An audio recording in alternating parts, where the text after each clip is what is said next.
Good evening and welcome to tonight's meeting of the Board of Education. The meeting is called to order at 4:31 p.m. Roll call, please. Ms. Armstrong? Present. Ms. Cintron? Present. Mr. Critchfield? Mrs. Garza? Present. Ms. Stewart? Present. Tonight we do not have requests addressing closed session items. At this time, the board will recess to closed session. Open session will resume at approximately 6 p.m.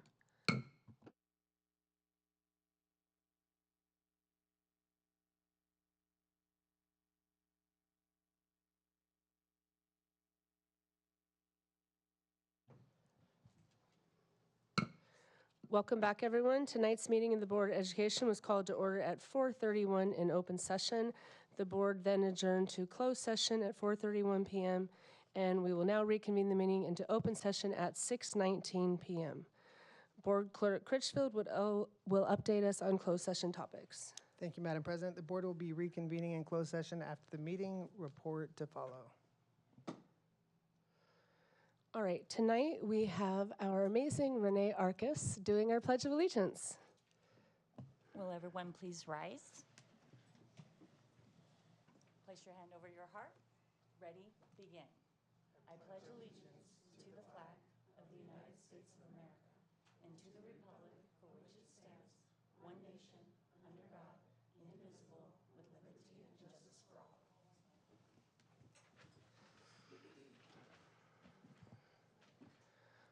All right, we do have amendments to the agenda. General Counsel, can you please report those out for us? Yes, Madam President. Due to the need to reconvene to closed session, the order of items on the agenda will be amended. The board will reconvene into closed session after item 15.1, informational items, to discuss conference with labor negotiators. In addition, item 12.2 will be moved to after the board reconvenes into open session from the closed session. And at that time, the report will also be provided on closed session items. Thank you, Mr. Sorega. All right, so moving on to employee representative reports. Tonight, we do not have reports from BTA, but we do from CSCA. Can Anthony come on up? Mr. Anthony Ramirez from CSCA, thank you. Good afternoon. Thank you for that introduction, I guess. Board President Stewart, board members, Deputy Superintendent Smith, Cabinet, BTA and PTA leadership, members of the public, those that are here, good evening. I'm here to give you a brief update on recent CSCA classified activities. We're happy to see that the CSCA successor agreement is on your agenda this evening. I would like to thank Dr. Smith and his team. The negotiating sessions were both productive and successful due to the open discussion and dialogue from him and his team. We appreciate the honest approach and look forward to this new era of negotiation interaction. So thank you for that. Now that the 2024-2025 school year is ending, I want to recognize all the classified staff that worked on every graduation and promotion across all school sites. Maintenance and operations staff, food service workers, technology technicians, security and custodial staff from across the entire district all worked hard to ensure each ceremony represented a successful job of preparing and educating Bellflower Unified School District students to their families and to the Bellflowers and Lakewood communities. Even today, secretaries, clerks, and administrative staff are still working to close out the documentation of the past year and prepare to be ready for the beginning of the next school year. I also want to acknowledge the continuing work of all of our 12-month employees. I want to acknowledge the continuing work all our 12-month employees are doing. What most people think of as empty schools are actually filled with workers making repairs, cleaning the grounds, offices, and classrooms. CSCA is proud to be a critical element in the mission of this district. And thank you for giving me a time to give you a brief update on CSCA activity. Thank you so much, and thank you for reminding us about so many things that we don't see all the time, but are behind the scenes, so we really appreciate you guys. All right, Dr. Ryan Smith, do you have a superintendent's report tonight? I do. Good evening. And before I do so, there is one correction that I do need to point out to the agenda. It was a correction to item 13.26, contract listings and agreements for the 2025-26 fiscal year. The length of the agreement for Effective School Solutions, LLC, is listed as a renewal. However, this is a new contract, not a renewal. Thank you. I'm very pleased to share with the board that summer learning is in full swing. I'm proud to share that approximately 2,000 students are participating across a wide range of programs in our schools and across our district. From preschool through high school, students are engaged in targeted academic support, enrichment opportunities, and extended learning time. Our extended school year program is serving over 230 students, supported by 24 teachers and 60 paraprofessionals. Elementary summer academies are helping 500 students strengthen their foundational skills in both reading and math. At the middle school level, we've launched new AVID summer bridge courses, as well as a high school 101 program to help students transition successfully to high school. Our partnership with Think Together is providing nearly 900 elementary and middle school students with full-day enrichment, including STEM, robotics, and field trips. And at the high school level, we have about 900 students who are working on credit recovery, A through G requirements, and dual enrollment with Cerritos College.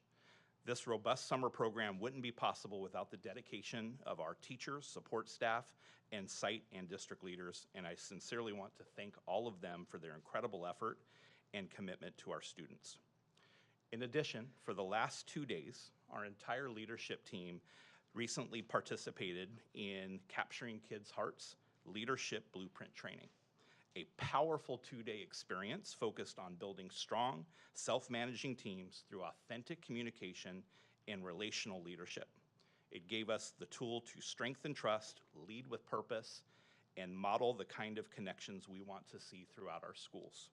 This learning experience is especially timely as all BUSD teachers and staff will participate in Capturing Kids' Hearts Part 1 training this August.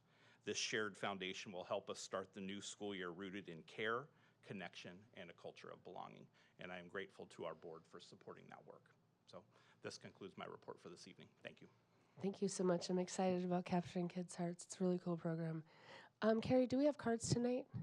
So we do not have requests addressing open session agenda items. Is there anybody else that would like to speak tonight? All right, hearing none, we're moving on to committee updates. All right, so going through our updates, we have not had an alliance meeting. We finished that. I know we had a SPED ad hoc committee. Board Member Cintron, would you like to report out on that? Yes, thank you. So we met for our last meeting of the year. The committee will not be meeting again. And we reviewed 26 goals with 21 completed. Five of the recommendations are continuous. So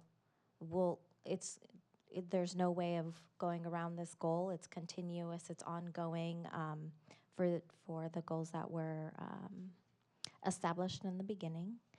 But there has been large collaboration with the district, the schools, and with our cabinet leaders. Before I forget, and one of the biggest items that have, or two biggest items that have not only come out from the goals of that committee, one is growing together, families, educators, and communities, which is set for October 11th of this year. It is open to all community members, even ones and parents, and educators. Even if they are not in our district, it's opening to anyone who wants to come as long as they sign up. They will be participating in workshops all day, key spokespeople, lunch will be provided. One of the things is with the registration, care will also be provided for parents that need care for their children, and there will be giveaways, so childcare giveaways, all the great stuff all day. This is our first, or their first day conference, and so we hope to kick it off on October 11th. This has been one of a very hard but goal-oriented lift, and so we're looking forward to that. And then we also want to continue spreading the word of the Special Education Parent Academy, which is designed specifically for parents of students with exceptional needs. And basically, it's a workshop almost every month or every other month that parents can sign up for. They're 1 hour, and all information will be put on our social media and our websites and things like that for parents to register. So we hope that people will. Again, they're 1 hour sessions, and it's another resource for whoever would like to participate. So that's for the wrap up. That was really, really good meeting, and we'll continue. If needed, we will ramp up or ask to ramp up the committee again. But as of right now, we're in a really good space. Thank you, Board Member Cintron. I have 2 questions. One, is it possible for the board to get sent the final 26 items and so they can see what we've accomplished with that FIGMAT report? Absolutely. And then second, for general counsel, with an ad hoc, do we need to close that out? Is there anything we need to do in order to close that committee since that committee is ending? No, it just self-terminates once it's completed. And same with subcommittees? Yes. Okay, awesome. Okay. So we didn't have anything on the foundation. Declining enrollment in facilities subcommittees. Vice President Garza, Clerk Critchfield, did you guys have that? No, nothing to report at this moment. We will have a upcoming meeting once the school year starts. What about safety committee? No? No report. Okay. Athletic committee, we have pretty much finished that. What we've been working on, we are going to have another meeting come September. And then culture and climate committee, I'm on that committee. We met and we went over some basic things. I just wanted to kind of go over the things that we went through. It was a really awesome, super awesome meeting. We were able to look at a lot of data. We looked at attendance data. We looked at discipline data. We looked at the Healthy Kids survey. We looked at the LCAP feedback. We looked at the Panorama survey, and we looked at the teacher SEL survey. So we had 3 groups, and we kind of divided up, and we went through all this different data. And there was just a lot of I don't know if Ms. Ulloa would like to add into it, but I just felt like everyone there was really excited about the data. It was things that we hadn't seen. It was things that we felt we could build on to improve with our culture and climate and just in general.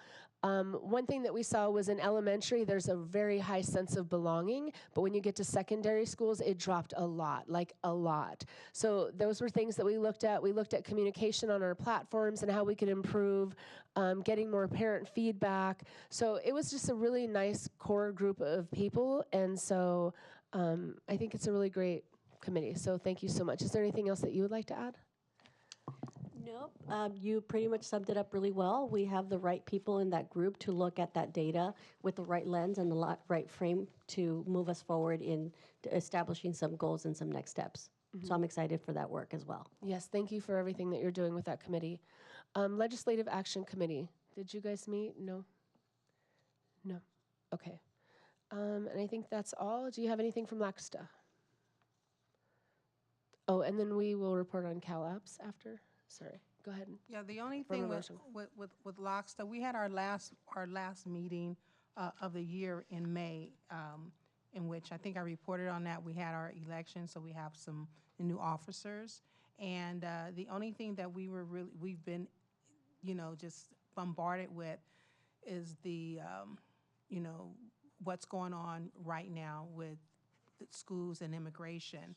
And so we've been rallying together, and LACO actually hosted a meeting yesterday, so we were really trying to partner with them to get information so that we can make sure that we get information to our parents and our students. So this was just yesterday, so I have what they did. They spoke on the challenges and early barriers to immigrant students in accessing education, and how in 1994 California voters adopted Proposition 187 so that undocumented immigrants children cannot be denied access to public education, and teachers were not required to contact immigration authorities and that states cannot create barriers to the enrollment process. So LACO also shared a list of specific ways we can defend ourselves, and I have a link to a preparedness plan, and I also have links to solidarity signs that can be posted. So I just got all this information yesterday, though. Okay. So that's it with LOCSTA. Thank you so much, Board Member Armstrong. Cal Apps President Brad Critchfield, he can report out on Cal Apps first, please. Thank you, Madam President. So CalAPS is doing great work, and we're now offering summer dual enrollment courses with Cerritos College, including culinary arts, medical lab skills, electrocardiography, yeah, I think that's how you say that, and psychology, giving our BSD students the chance to earn both high school credit and college. We're also offering an EMT course this summer for our BUSD graduates who completed the EMT prep and turn 18 by the end of the session, preparing them for the national exam.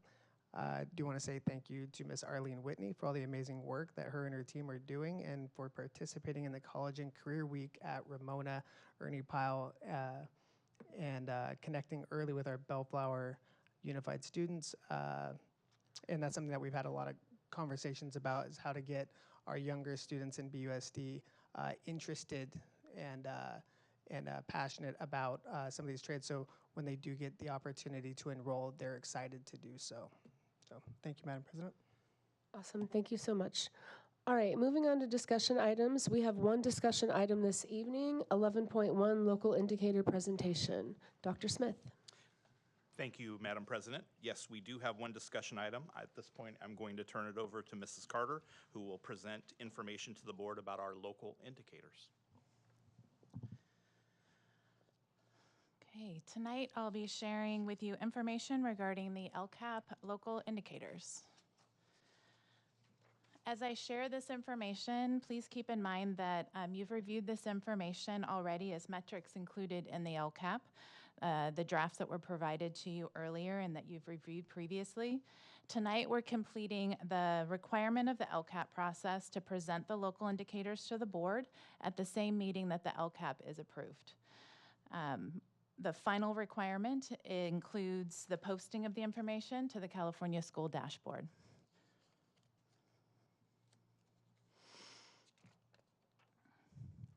So to give a little background, the state requires certain metrics to be collected and measured annually. The indicators are meant to measure the performance of the districts with addressing the 8 state priorities that are listed here on this slide. Some of the indicators are collected by the state, and other indicators are collected locally at the district level. These indicators measure performance and academic achievement, engagement, and school conditions and climate. So tonight I'm sharing with you the local indicators. For the areas of school conditions, 95% of our teachers are fully credentialed, which is an increase from last year's percent of 92. The basic conditions of school sites is measured through the performance of the FIT inspection tool, which is a tool used by a reviewer to rate school conditions such as roofs, playgrounds, restrooms, hazards. The conditions have maintained since last year. In the area of academic performance, locally we measured an increase in the percent of second grade students meeting foundational reading skills, which was an increase from last year, and the perception of implementation of state standards. There was a slight increase to this percentage, which suggests that the increase in professional learning and vertical alignment time teachers have received has resulted in improved alignment and instruction to the standards.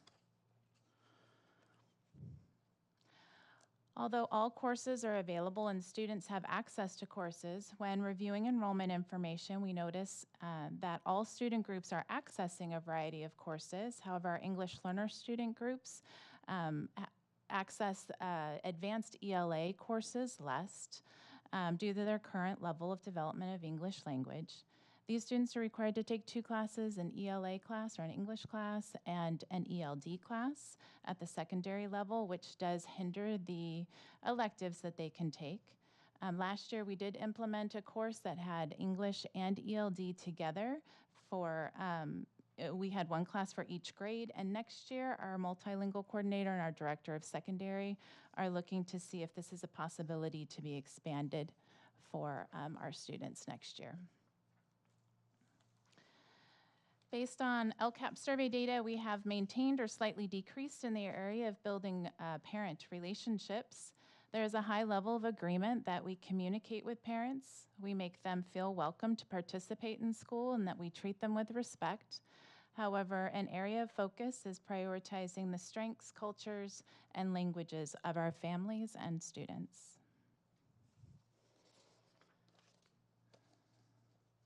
The LCAP data also shows that we have maintained or slightly decreased our engagement with parents as partners. There is a high percentage of families that feel that they understand how to advocate for their children, that staff partner with families to support student success and discuss progress with parents. However, an area of focus is providing families with resources to support student learning at home.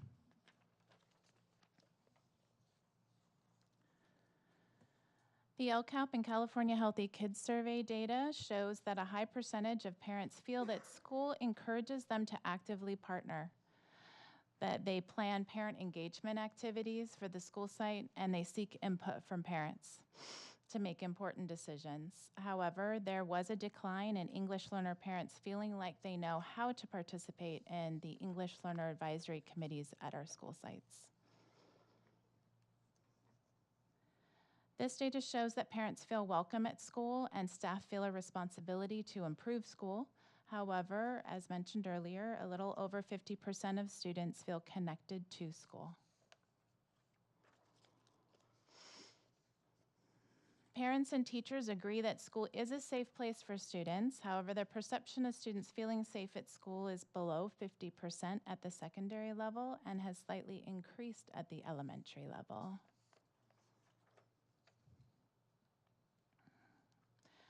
The information shared here tonight is information that was shared, as I said, during the development of the LCAP with the board during pre-review. However, tonight's presentation, at the completion of it, we have completed one of the requirements for meeting our local indicators. The final requirement is going to be to post this information to our California School Dashboard, and we're projecting that that dashboard will be out to the public. The state is projecting that it will be out in November 2025. And that's the conclusion of the presentation. Thank you so much. Vice President Garza. Thank you. Thank you for the presentation. I just want to follow up, circle back with you about the information that is going to be posted on the dual immersion website. Is that going to be also giving some type of information similar to this? Remember we had spoken about that? Oh, you're talking about the SARC information? Yes. Okay, this is different than the SARC information, and that should already be posted on our website. Okay. And I can show you later where that would be. Absolutely. Thank you. Clerk Critchfield. Thank you, Madam President. On slide 5, where we talk about school conditions, I appreciate you sharing the information of because I had asked what the actual fit inspection is. So it's kind of, it's not what I was expecting. But I think it, hearing from, and I think our CSEA, and I think they work with what they have with our facilities, but I think it's no secret that we have a lot of work to do. So I think above and beyond a fit inspection, I would like to, use this item to bring up again the facilities master plan. I know that I think last board meeting we had talked about going in that direction. I was wondering, is there any movement on that? I'll defer to Ms. Arcus. We can both take it. Yes, there has been some movement on that. We have a meeting actually set up next week with a particular service that conducts those plans. That will be a good initial meeting for us. And then I know Ms. Arcus is in the process of obtaining some other firms that we can also look at as well, so we can pick the best one. Great. And hearing from, seeing it for myself and hearing from the community as well, in that conversation, if we can get a complete rundown on the ADA compliance issues so we can start tackling those as well. Because I don't know if they do that like, standard with a facilities master plan, but making sure that that's especially pointed out in that plan. They are included in that plan. That's a Okay, mandatory great. part of the requirement for an FMP. Was it in the last one? I believe so. I Was believe it? there were pieces, components of that reflected in that plan. Could we, because I have that plan, could we get an update on their findings on that of what we've addressed so far and what's still pending? I know, again, it wasn't a great plan, but if they did go through that, it would be interesting to see. Of course. And again, I'm going to use this as a moment to plug. I know that this board has expressed some interest overall in going for a bond, which I believe our district really does need. And I hate getting to the point where we're like up against the clock on certain things. If I could ask, is there a time frame where because I know the first step is making a resolution to even go for a bond. Like, is that something that can be done like well ahead of time so staff understands like that is the direction of the board, so we're not, guessing up until I think, last time it was kind of like near the deadline. Maybe Mr. Sorega, Sorry, can you repeat the? you playing Candy ask? Crush over there? No. Is there a window in which if the board were to make a resolution to indicate going out for a bond and giving staff like that notice, does it have to be within a window of when that would be, or could that be any time? You can do it anytime as long as you provide enough time to complete it, because there are certain statutory requirements. So actually, sooner is better. Okay, great, thank you. And then on page, I will say on page 9, it's hard because I know so much work has gone into parent engagement. And I know, everything from, I know social medias and everything, but the captioning, YouTube, the social media presence, all these things that we're doing to, this one kind of hurt a little bit when I saw it. And even like the Special Education Parent Academy, which Alma, thank you for the work on that. I think we're doing great work. So I mean, this one hurts a little bit, but I know that we're doing the work. So whatever we need to do to fill that gap, I mean, I think, And then the last one, Quick question, are your pages numbered? there's like a little one, like right underneath the graph. Oh, I see. Thank you. And then also, just a comment on the safety one. I think it's sad that another 5% don't feel safe at our secondary. So again, that's a conversation I hope continues with this board in the future. So those are my comments and questions. Thank you, Madam President. Really quickly, I wanted to just kind of piggyback off that. I know we're addressing that in our culture and climate because we talked about that. Where else are we addressing that, the students feeling connected to schools? How else are we trying to improve that?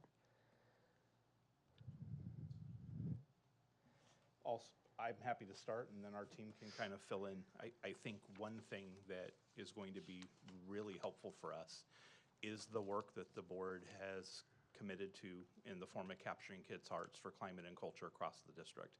I think that will build upon the foundation that we already have in place and take that part to the next level. I'm really, really pleased that both certificated and classified employees at each of our school sites will go through that together. And I think that's a great, great way for us to start with improving upon that climate and culture. Outside of that, I know my colleagues have some ideas or some work that's in progress or has already been done to address that as well. Dr. Smith, that's going to be during the professional development at the beginning of the year? It will, yes. Okay. So the 2 days that we arranged with BTA, Okay, that will be the focus of those 2 days. thank you. So we are looking at a couple of different things. I mean, obviously, we continue with PBIS. We're also looking into safe and civil schools, but that's also part of our conversations with our Culture and Climate Committee as well.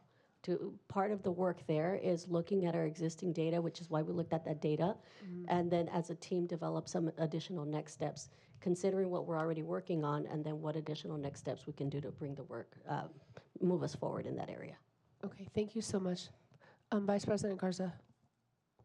Thank you. I'm looking at page 5 with the fully credentialed and appropriately placed certificated staff. We have 95% fully credentialed and 5%. What is that 5% reasoning for why we don't have those teachers credentialed fully yet? Well, it's not necessarily that they aren't credentialed. It potentially is a credential mismatch for one reason or the other, which typically can happen with long-term substitute teachers that are placed in a particular class to fill. It also could come down to certain teachers under certain circumstances that have been working with either a science class that they might not have had the full credentialing for, or in some cases a special education course that they might not have the full credential for yet. It's in progress. So technically some of those things would report back as mismatches. The other thing that I would point out is this also runs in the rears. So essentially that data is done a year prior. So for example, this wouldn't reflect current year data.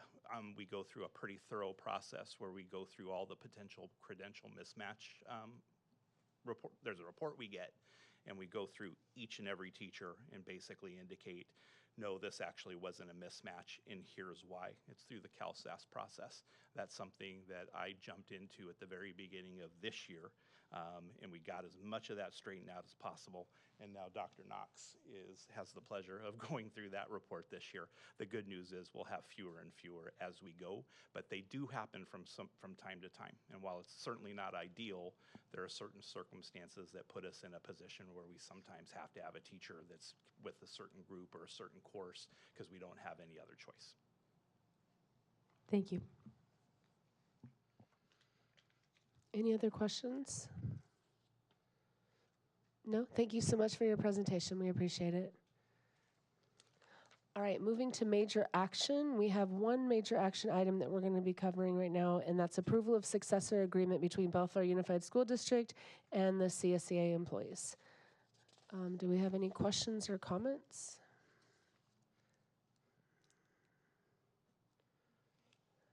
All right, hearing none, can I get a motion to approve item 12.2? You have that motion to approve. Can I get a item. second? Second. Thank you, Vice President Garza. Roll call, please. Ms. Armstrong? Yay. Ms. Cintron? Aye. Mr. Critchfield? Aye. Mrs. Garza? Aye. Ms. Stewart? Aye. All right, moving to the consent agenda. Do we have any items to withhold from the consent agenda this evening? Yes, I would like to withhold budget 13.29. Are there any others? That was mine as well. Any others? All right, can I get a motion to approve the consent agenda and withhold items 13.29? You have that motion. Can I get a second? Seconded. Thank you, Board Member Cintron. Roll call, please. Ms. Armstrong? Aye. Ms. Cintron? Aye. Mr. Critchfield? Aye. Mrs. Garza? Aye. Ms. Stewart? Aye. All right, so item 13.29, adoption of budget for the 2025-26 fiscal year, resolution for designating certain general funds as committed fund balance. Clerk Critchfield. Thank you, Madam President. So I do have a question because I brought it up at the last board meeting, and we said it was a typo, but it's still on this one, so I don't feel comfortable with it. So it'd be page 9, subscription asset. If we could explain that one, because Sure, it's $45,000 for a subscription service for our board meetings for the Spanish version of that.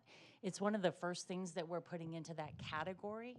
So I thought it might be a typo because we've used different objects in the past, but what we're trying to do is there's a new GASB regulation regarding subscriptions where we have to lay them out in the audit contract, and so we are looking towards actually adding value to our audit contract and putting things in the proper place. So we're utilizing 6740 for subscription services that and there likely will be more that we'll identify as we move along.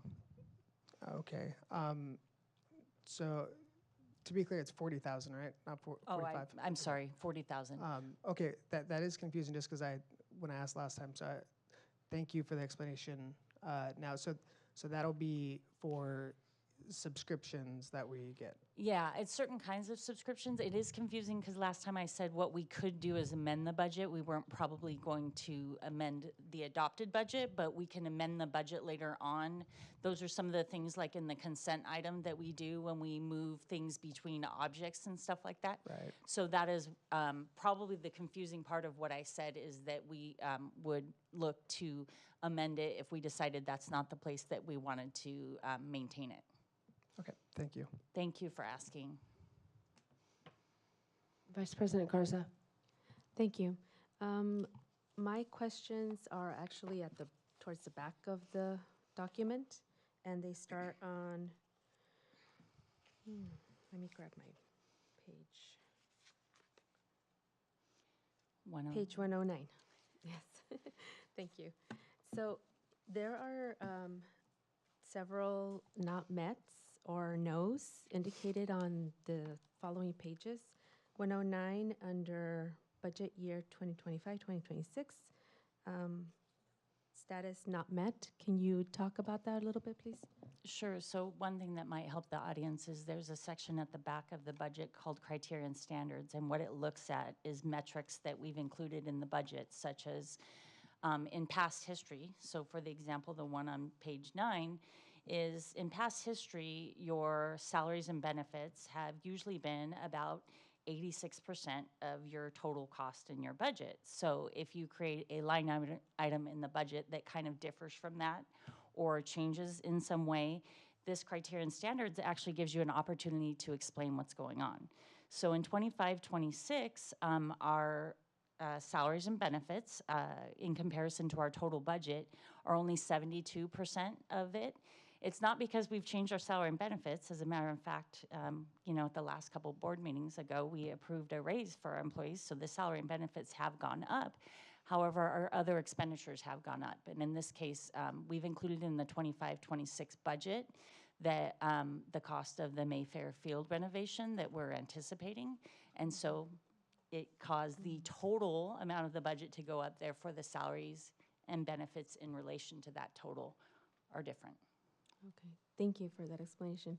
On page 110, under object range fiscal year, I believe it's 6B, there's also a no.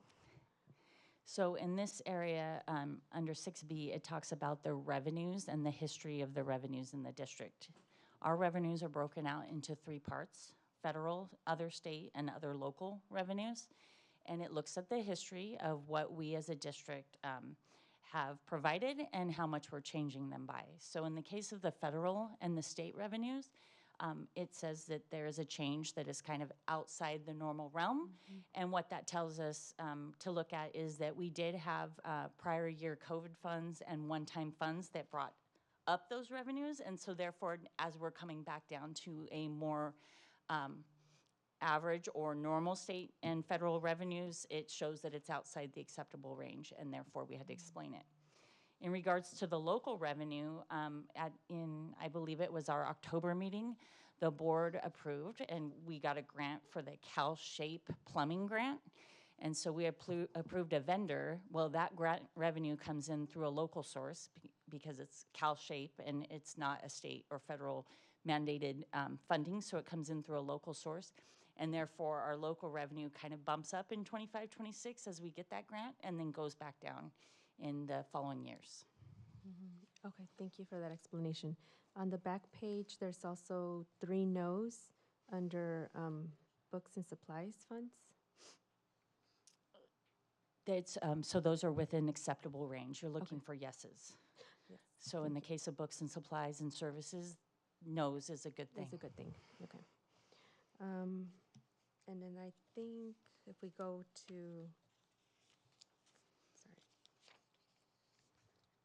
page 114, there's also a not met for fiscal year 2024-25 under 8B. So this particular section of the criteria and standards looks at our deficit spend. So a deficit spend for a district is when our expenditures exceed the revenues that we're taking in that year. So the history has shown in the last couple years, we've been really close in our spending. This year, I think I've talked about it several times as we went through our interims reporting and now again at the budget presentation last week. The state reduced our revenue by quite a clip. So 24-25 was affected by a $9 million reduction in revenue. And it takes a while to start changing expenditures to kind of match that kind of big change in our world. Was that state or federal? That was state. State went down? Okay. Our local control funding formula, our state revenue, Okay, that was a went big reduction of $9 million. Okay. And Thanks for asking. federal, Federal ESSER dollars have gone away. That Right. might be what you're that's the thinking of. bigger chunk. Those were the COVID dollars, as Okay. many people refer to them. So they were one-time dollars that kind of came in, but weren't there for the long haul. Okay, thank you. So this particular criterion standard looks at our deficit spend, and it says it's outside of the acceptable range. I liken that on page 115 to the loss of LCFF revenue, as well as our one-time fire and alarm system replacement projects that we completed at sites this year. So that's a great thing for the district to have those fire and alarm systems replaced. And the other portion is most of it is related to the Mayfair fields as well. We're using some of our unrestricted dollars to pay for those fields. Okay, thank you. And I believe that's it for now. Thank you so much. Thank you. Clerk Critchfield? Thank you, Madam President. Last meeting, we had talked about the cafeteria spend down plan, and I couldn't find the plan, and I believe we were gonna send that out to the board so we could see it. Could we get that? Yes. Thank you. And then transportation budget, you said it's going to be a similar expense, so that it shouldn't change the budget too much. It's be similar within a range. That's correct. It'll change it in the categories because right now it's in our 5,000 objects, which is like contractor, and it'll become a majority of it in salaries and Right. benefits. Okay. So I was in Sacramento today, and I actually had a really good conversation about some state funding for electrified buses. Is that something that we've explored as far as getting that funding? I can pass along some information, but it seemed really promising. I would be highly interested in passing on that information. We do have a new transportation manager that has been working with our FMOT director, and they are definitely on the hunt for those kind Cool. of funds to Cool. support our district. Cool. I'll shoot you the email. I appreciate it. Any other questions? All right, if there are no further questions, can I get a motion to approve item 13.29? Motion to approve 13.29. Can I get a second? Second. Thank you. Roll call, please. Ms. Armstrong? Aye. Ms. Cintron? Aye. Mr. Critchfield? Aye. Mrs. Garza? Aye. Ms. Stewart? Aye. All right, we're on to board communications. Board Member Armstrong. Thank you, President Stewart. Well, good evening, everyone. I missed you at the last meeting, and it's probably a good thing because I was so hyped about the graduations. I was so excited. I seen a lot of the children that I used to actually watch, before school and after school, because, we live in the community, and my children were friends with a lot of them. So, but I just have to tell you, I'm so proud of our students. All in all, we have hardworking students that appreciate the support that they receive from the staff across the board, and they have very promising futures. If you attended the graduation ceremonies or viewed any of the footage, you all seen how much fun we have, especially as we congratulated our students. Juneteenth is tomorrow, which is also called Freedom Day. This day commemorates the emancipation of enslaved African Americans and celebrates African culture. I'm happy to have this day set aside for all to celebrate. I know we're not going to be in school, so I hope that everyone really takes time to really delve into our African culture. This month is also Alzheimer's Awareness Month. And so wearing purple, I see a purple. I don't know if you did that on purpose, Miss Alma. But wearing purple during this time serves as a reminder for us to take charge of our brain health. More than 55 million people live with Alzheimer or another dementia, and 2/3 of Americans have at least one major potential risk factors.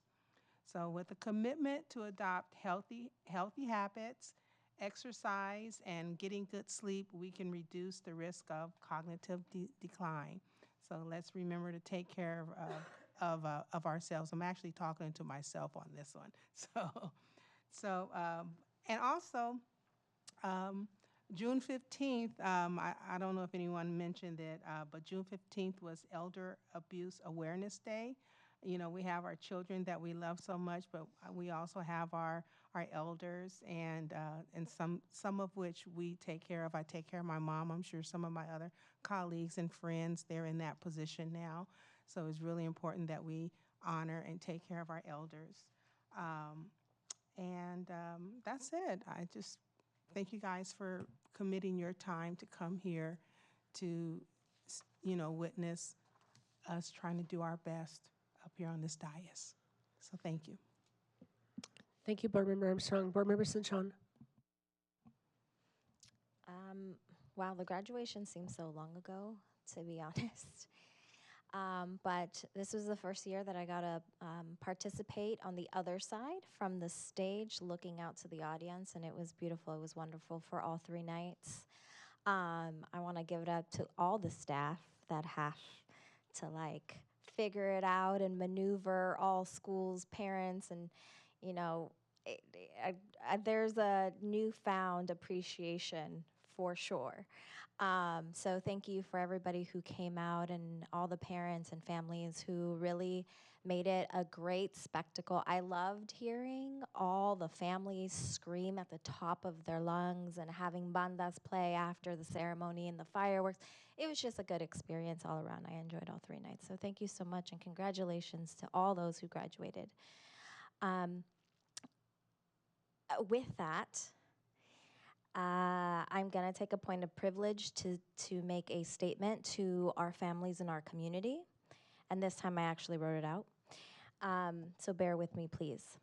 As a school board member and a fellow parent, I want you to know that I see you and I hear you and I stand with you in this time of uncertainty. In light of the recent immigration actions affecting families across Los Angeles, I know many of you are feeling fear and uncertainty. No one should have to worry about their safety or fear being separated from their families.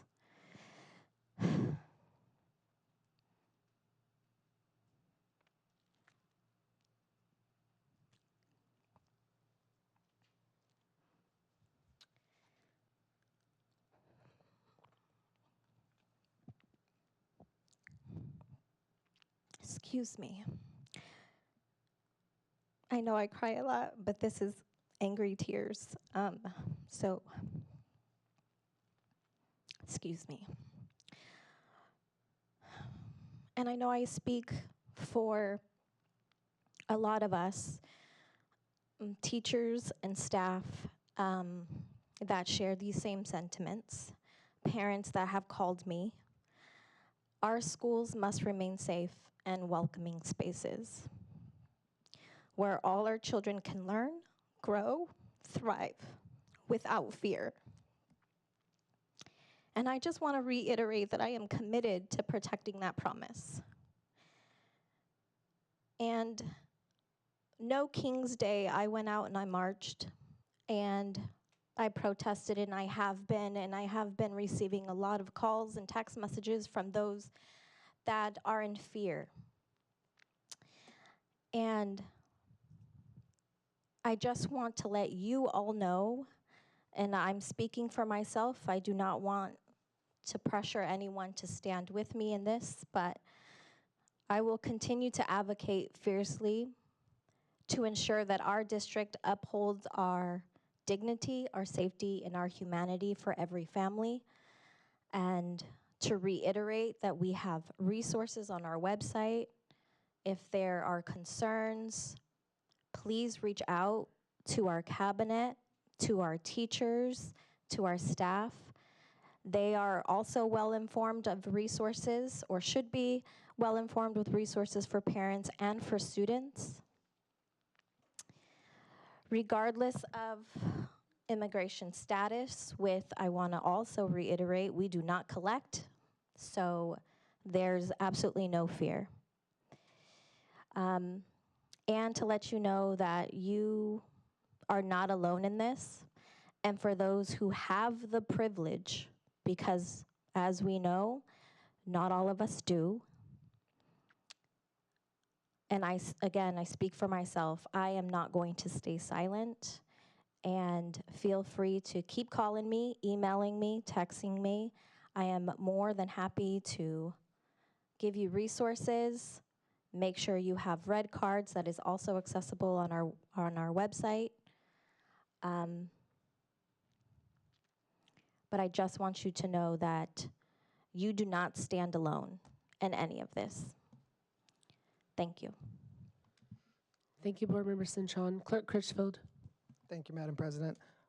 As I alluded to or said it earlier, it's been a long day. I'm a little bit tired, so I apologize. But we flew up to Sacramento today in support of Jose Salache's Bill 1390. I think it's really important the relationships we make up and down the state. You know, our board, speaks about it, and I'm proud of this board in particular for really leaning into making relationships that are going to create opportunity for this district.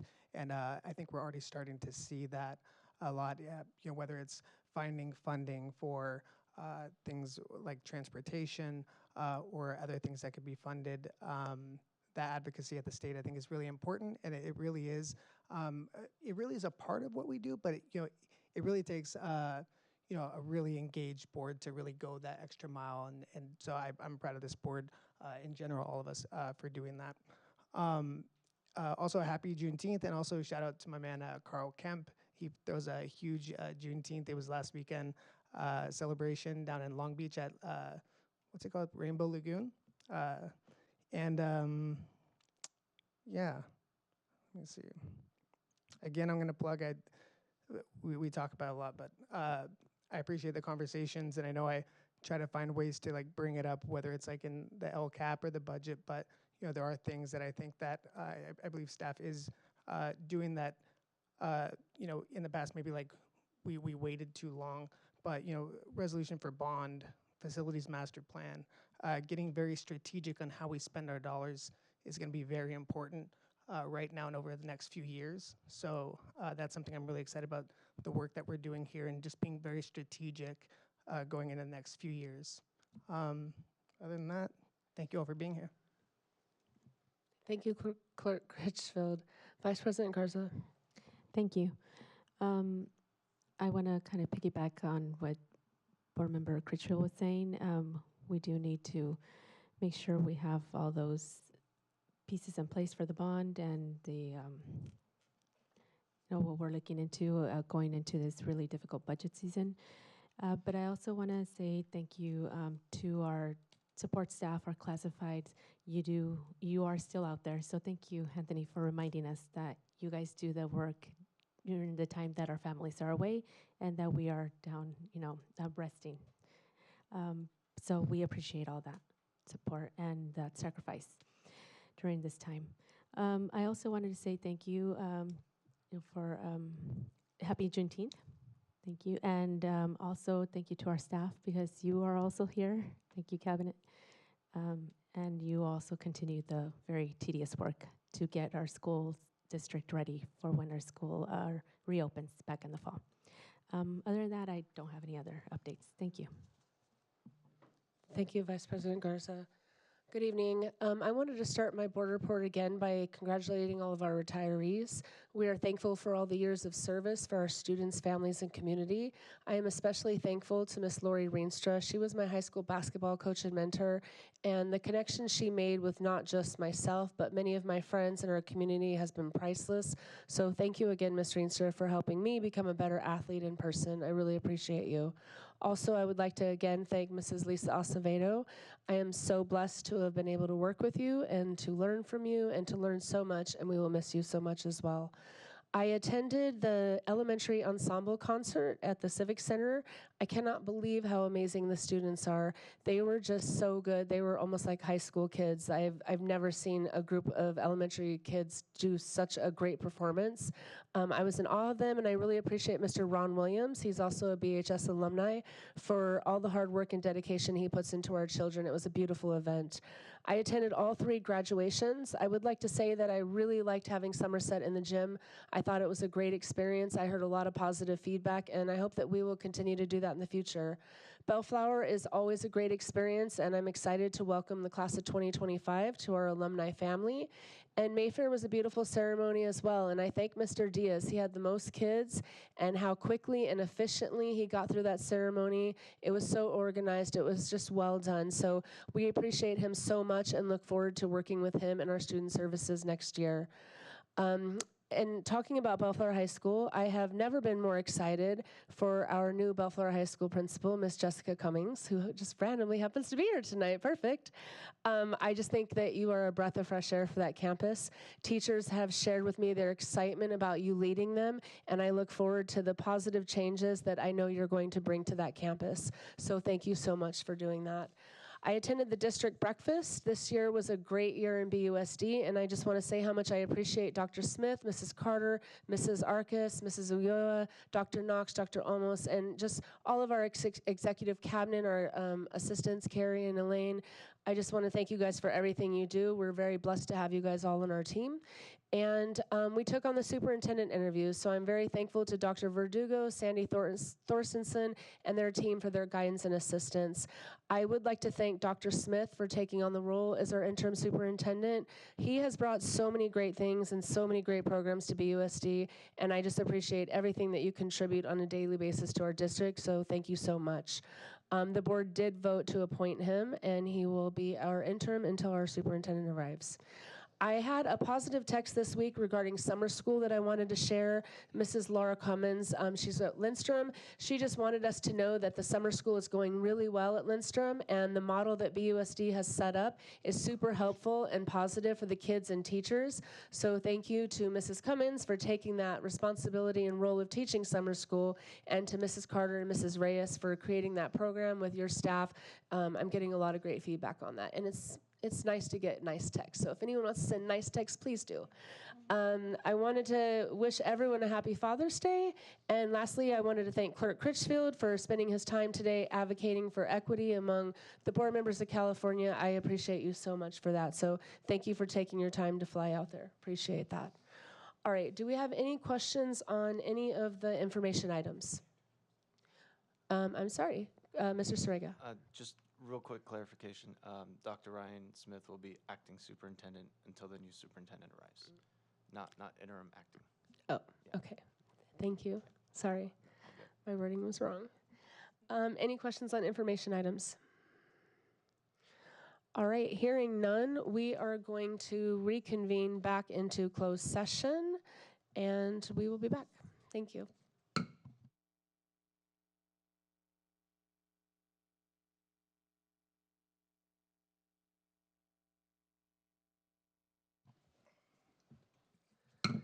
At this time, the board will reconvene to open session.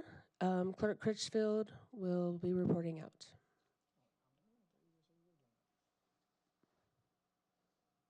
Andrew, was I supposed to report out? No?